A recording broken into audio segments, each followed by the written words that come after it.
ibigize ni kuba wigize umuntu uzajya uhora asabiriza uzajya usabiriza niwigira ikigoryi uzaba ikigoryi rwose ariko jye ibyo mvuga n'abo mbwira nari nzi ko u Rwanda dufite icyo dushaka kuba cyo kandi gishoboka nk'uko no mu myaka 30 ishize byagaragaye ko abantu bashobora kuva ikuzimu nk'uko twavuye ikuzimu tukongera tukaba abantu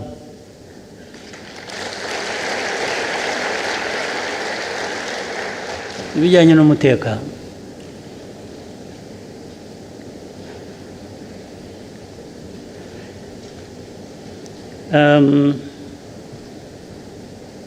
naratangira kujya bijyanye n'umutekano birambuye kambanze mbabwire ikintu kimwe. One time we had a meeting and we were having an argument with the leaders. And of course there was a contradiction in some of these people's argument.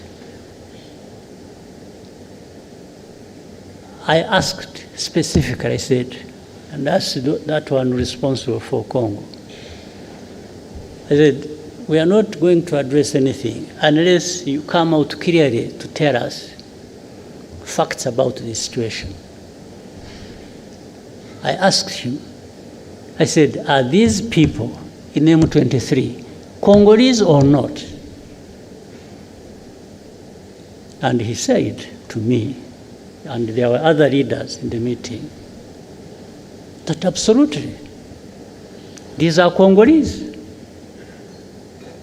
Then he came out to say that he has in fact even openly talked about it. I think when he was in the US or UK, I don't remember what he said, that he came out and said it. So he was confirming that these are Congolese. I said, fine.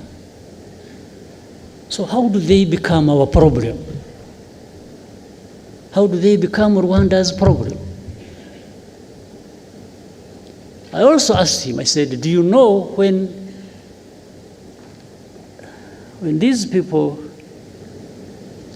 the group that started this fighting, do you know where they came from?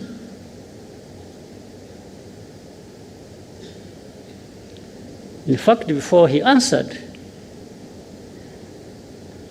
the president of the country where they came from is the one who said it.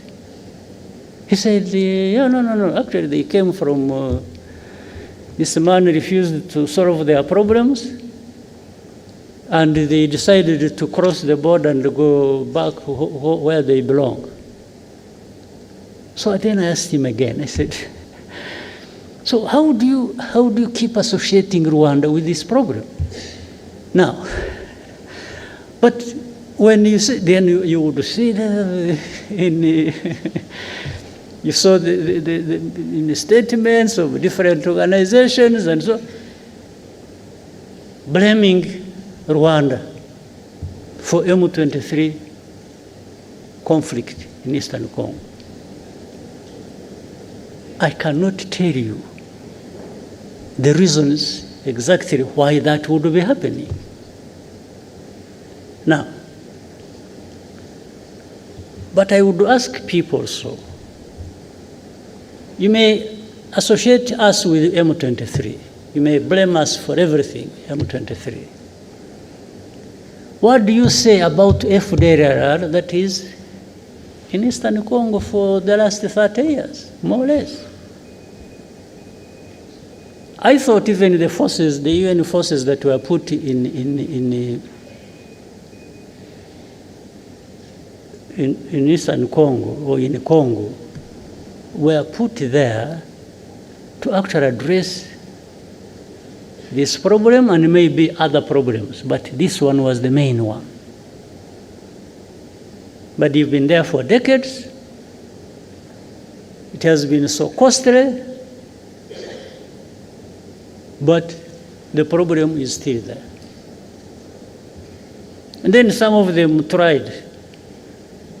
The government said, no, they are not there, we don't have FDR, and then we would give them names, but these are the leaders, 1, 2, so and so and so and so and so, they are in this location.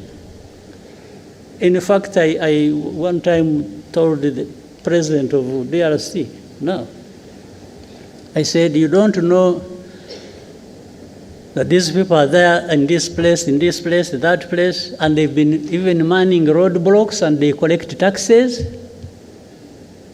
He says, so he remembered.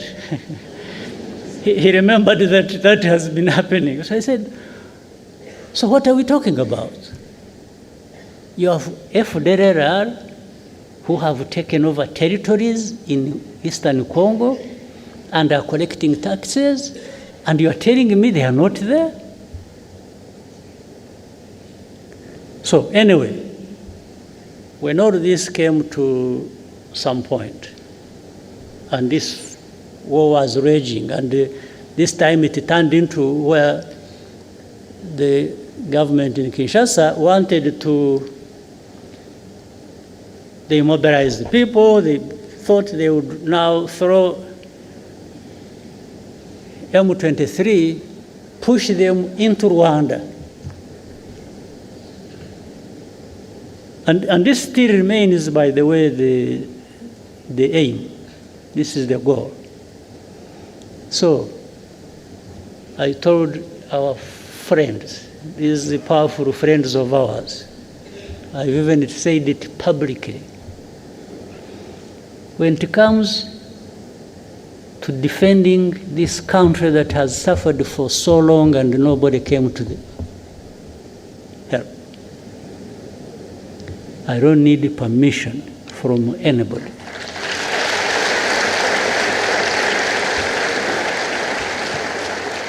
To do what we have to do to protect ourselves. I will say it in broad daylight.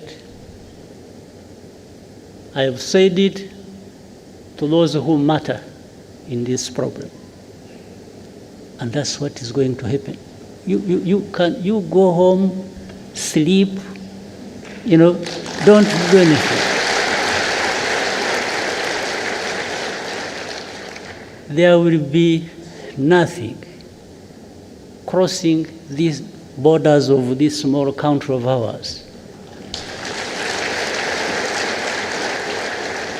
If anybody attempts,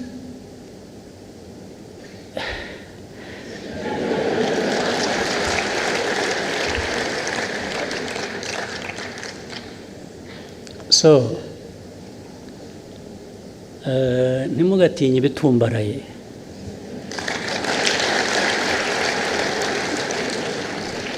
Sometimes birimo ubusa. Haba harimo umwuka. Umwuka, a balloon. A balloon, you need a needle. Just ibyari birimo ukayoberwa aho bigiye. Ntimugatinye ibitumbaraye. And I'm saying this, not only that. Ikindi nuko, where we have been, 30 years ago, there is nothing worse that can happen to us.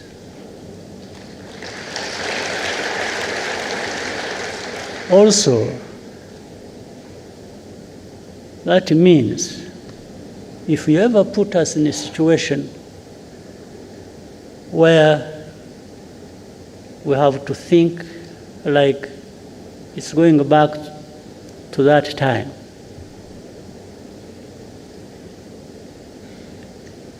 then we have nothing to lose. We will fight like people have nothing to lose. And somebody will pay the price other than ourselves.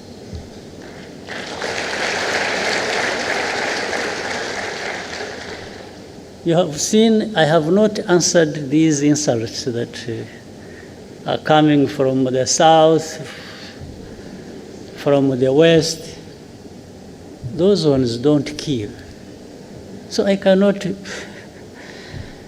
go, that's not us. But they will learn something with time. They learn something that they made a big mistake.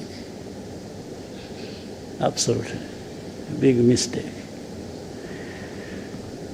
That's why I was telling the young people, happily who seem to be like in those years when we were still young. I've seen our young people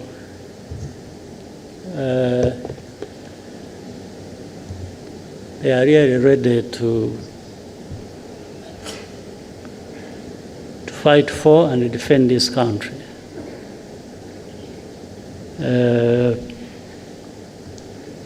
But we don't provoke any situation. We don't, in fact, we've even refused to be provoked. We are provoked and we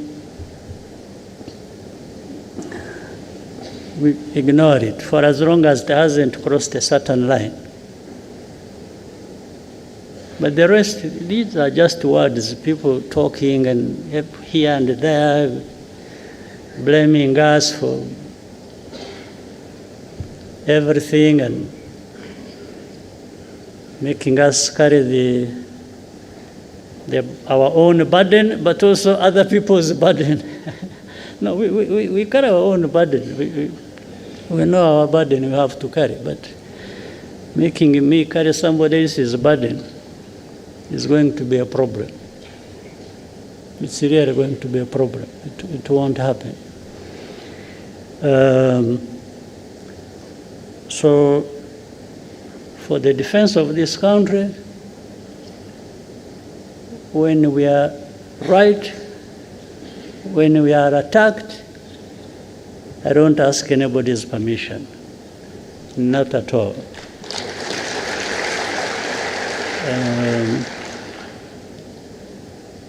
So the country is safe, is secure, and will always be.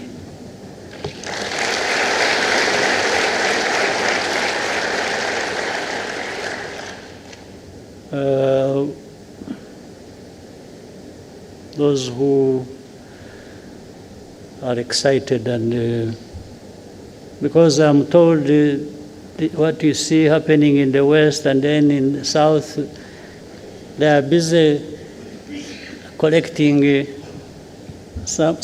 other poor Rwandans who went out making noise, and they are trying to turn them into some leaders in the future of this country.